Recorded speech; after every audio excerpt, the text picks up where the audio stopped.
मतदान म्हणजे केवळ राजकीय अभिव्यक्ती नव्हे तर निवडणुकांच्या लोकशाही प्रक्रियेवरच्या नागरिकांच्या विश्वासाचं ते प्रतिबिंब असल्याचं राष्ट्रपती द्रौपदी मुर्मू यांनी म्हटलं आहे। 16व्या राष्ट्रीय मतदार दिनानिमित्त नवी दिल्लीत आयोजित कार्यक्रमात त्या आज बोलत होत्या। मतदान म्हणजे नागरिकांच्या आकांक्षा व्यक्त करण्याचं माध्यमही असल्याचं त्या म्हणाल्या। आजचे मतदार हे भविष्याचे शिल्पकार असून घटनात्मक कर्तव्य लक्षात घेऊन प्रत्येक पात्र नागरिकांना मतदानाचा आपला अधिकार बजावावा यावर राष्ट्रपतींनी भर दिला।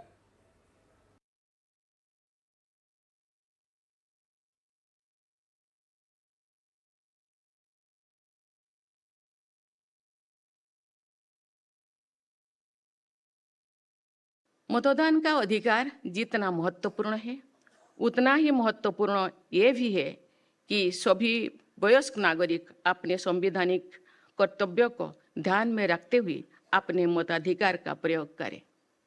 मैं आशा करती हूँ कि हमारे सभी मतदाता प्रलोभन, अनभिज्ञता, भ्रामक सूचना, दुष्प्रचार और पूर्वाग्रह से मुक्त रहते हुए अपने विवेक के बल पर हमारी निर्वाचन व्यवस्था को सुदृढ़ बनाए रखेंगे।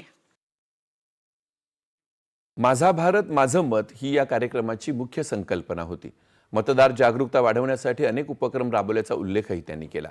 निवडणूक आयोगाच्या या प्रयत्नांमुळे भारतीय लोकशाहीच्या प्रतिष्ठेत निरंतर वृद्धी होत राहील असा विश्वासही त्यांनी व्यक्त केला। यावेळी राष्ट्रपतींच्या हस्ते तंत्रज्ञानाचा प्रभावी उपयोग, मतदार जागरूकतेसाठी कल्पकता यासह विविध श्रेणींमध्ये राष्ट्रपतींच्या हस्ते पुरस्कार प्रदान करण्यात आले। इलेक्ट्रॉनिक माध्यम रेडिओ या श्रेणीमध्ये आकाशवाणी दिल्लीच्या वृत्त सेवा विभागाला पुरस्कारानं गौरवण्यात आलं। या कार्यक्रमाला केंद्रीय मंत्री अर्जुन राम मेघवाल, मुख्य निवडणूक आयुक्त ज्ञानेश कुमार हे देखील उपस्थित होते। राष्ट्रीय मतदार दिनानिमित्त राज्यातही आज विविध ठिकाणी कार्यक्रम आयोजित करण्यात आले।